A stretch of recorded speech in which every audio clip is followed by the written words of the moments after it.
जाना है।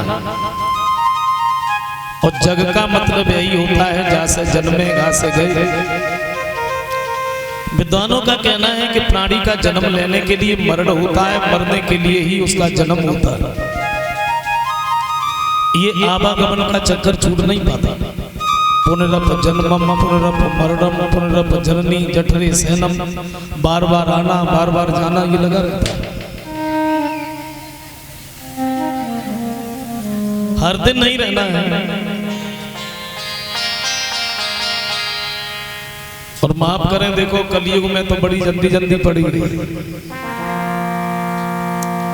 कलयुग में बड़ी जल्दी जल्दी पड़ी है, हर काम में जल्दी है, यहाँ तक कि मरने में भी जल्दी हो गई। भागवत में श्री सुखदेव जी वर्णन करते हैं कि सतयुग में इंसान की उम्र 1,00,000 वर्ष की होती थी, और सतयुग में इंसान 1,00,000 वर्ष तक जीता था। सतयुग बीत गया, त्रेता आ गया, त्रेता में एक शून्य कम हो गई 1,00,000 में से। तब त्रेता में इंसान की उम्र 10,000 साल की रह गई। त्रेता भी बीत गया, द्वापर आ गया, और द्वापर में भी एक शून्य कम हो गई।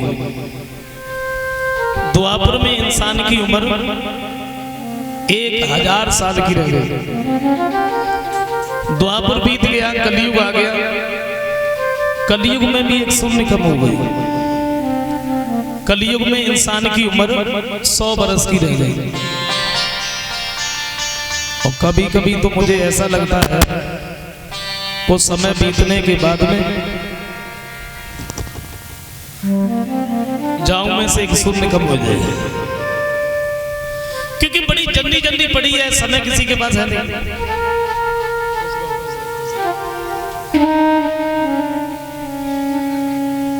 वैसे कलयुग में 100 वर्ष तक तो जीना ही चाहिए,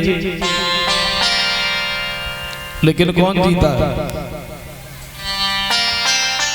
40-45 साल तो हॉस्पिटल के चक्कर लगा लगा के दवाई खा खा के कट गई, और जो 60-65 की भैंस हुई बोरिया बिस्तरा बांधे निकल लिए। कलयुग में 100 वर्ष तक तो जीना ही चाहिए, लेकिन कौन जीता है? माफ करें, बात जीने की नहीं है। आजकल कोई अगर 100 वर्ष जी लेता है तो फिर अभिमान हो जाता है। ये सोचते हैं कि हमने 100 वर्ष पूरे कर लिए, लेकिन बात जीने की नहीं है। बात सिर्फ इस बात की है, अगर हम 100 वर्ष तक जिए तो हमने किया क्या? क्या किया? अंदाजा लगाओ, अगर हम 100 वर्ष तक जिए तो 50 वर्ष हमारे सोने में निकल गए। अगर 100 वर्ष तक जिए तो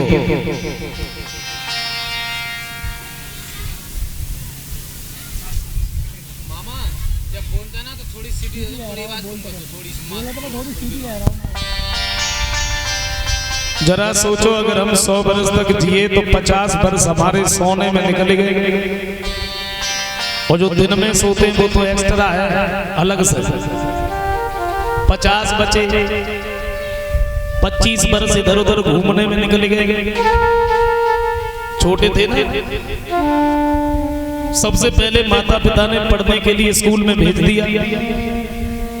अब श्रीमान जी तोते की तरह से नटने लगे। दियो जी डॉग, डॉग माने कुत्ता, गधा, घोड़ा, हाथी रटने लगे। अब तो पढ़ाई की तो कुछ कहो ही मत, पढ़ाई की कुछ मत कहो।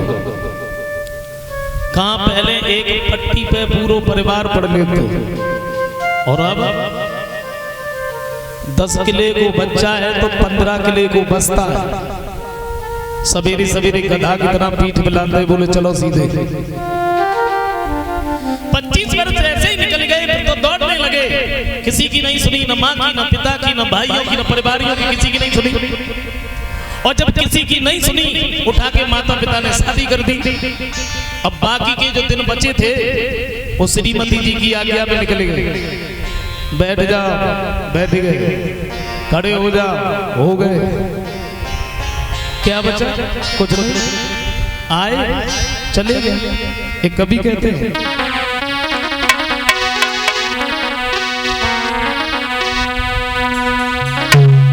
कि मौत का समय जो निश्चित है और वो उसी समय पर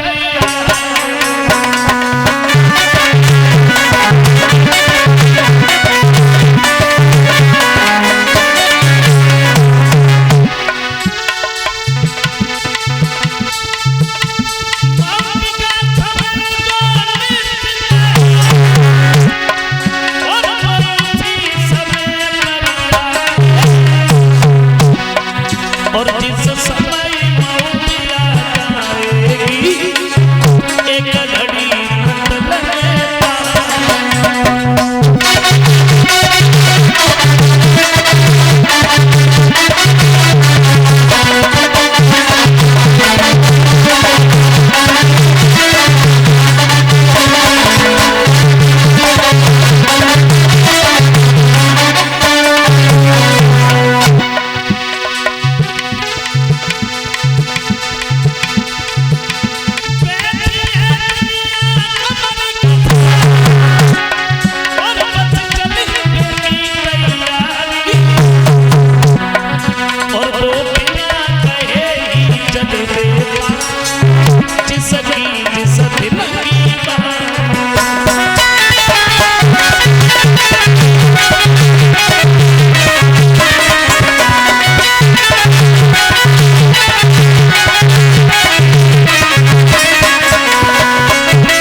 हर दिन नहीं रहना,